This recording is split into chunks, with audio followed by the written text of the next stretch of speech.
everyone, my name is Yvonne, Jacqueline, Virginia, and I'm from Materia Senior High School, Batam. Today, I will tell you one story about economic racism and discrimination, and let's start.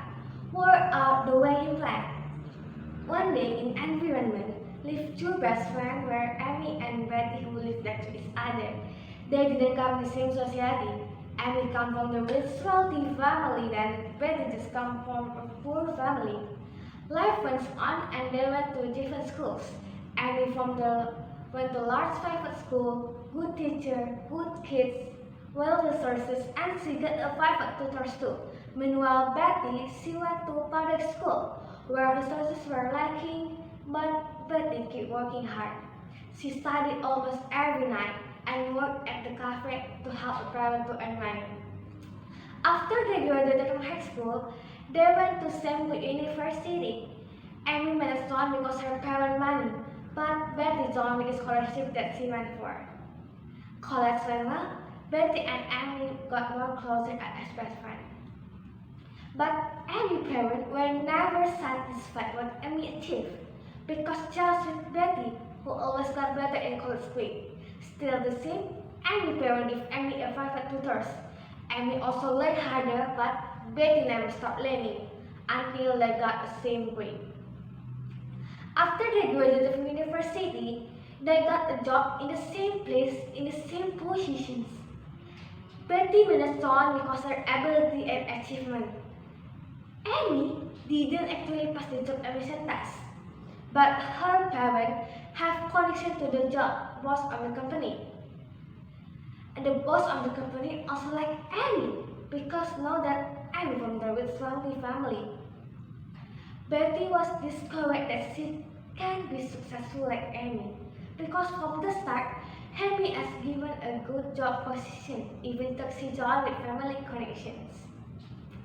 And the boss also preferred everything with Amy over Betty even though that he knows Betty better. And the other coworker also considered Betty because know that Betty is a poor employee.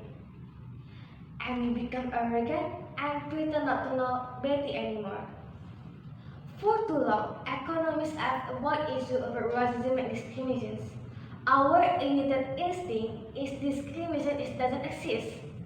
And the economists didn't want to acknowledge the history of the rest of founding the modern economy in the early 20th century. But in reality, economic racism and discrimination still exist and continue. Every afternoon, after they come at home from work, when Amy arrived home, she went to her couch, turns on Netflix, and being there watched her man's TV to numb herself after a long day she had. I had to take a rest and chill after a long day I had, told Amy. Meanwhile, their boss recommended to school read more books to increase their opportunities to get promoted this year. Amy couldn't be bothered to read. She always thought that she can do anything, she always been perfect for everything. Meanwhile, Betty, when she arrived home, she immediately logged to her computer to start studying, and she took another accreditation to successful. She wanted to prove that she can be successful with persistence and hard work. She also took multiple decisions. She put a few hours every night to work toward for another subject and to scale later faster cover. At work one day, the boss began handing out bonus to all employees. As Betty opened her envelope, she see that she got $100 bonus, much less than all of her peers. Betty was scared for a year, but she never complained what she got, until she thought that this is a right time for complaining something. And she go to the boss office and knock the door. Excuse me, I want to say that I have worked of this company for too long, but this is not equal to me, said Betty. But the boss just ignored her and kicked her out of the boss office. But when Amy come to the boss office. The boss handed her an envelope, and as she opened, she got a $10,000 check in her name. Amy was stunned and very appreciative of the Jonas brothers. Until one day, the company they worked for went bankrupt. Amy was the first one being fired. The boss said, "Please hand over your top and please, I'll let you go," said the boss.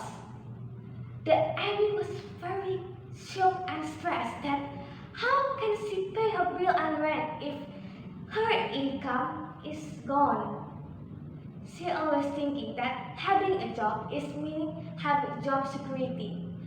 After that, she don't know how to pay her rent and bill. And her parents also never give Amy money again since she worked. Unfortunately for Betty, she was also be fired by her boss. Her boss said, "How could I let you go, Betty? After all employees before I let you go," said the boss. Betty knew that no job was safe, so when she entered the workforce, she started building a side business. The boss, who initially had a lot of resistance for employees with Sparga, now he realized that he should not be racist and judge everything unfairly. Finally, we all know that society is not the only one causes economic racism. Human character also affects it all, but we still need to solve it by causes by radicalism. It must be overcome by government intervention by making proper policy. But the most people don't really care about the inner working of economy unless it's begin to impact their job, their income, and their well-being. That's all about my story. Thank you for watching. Have a nice day.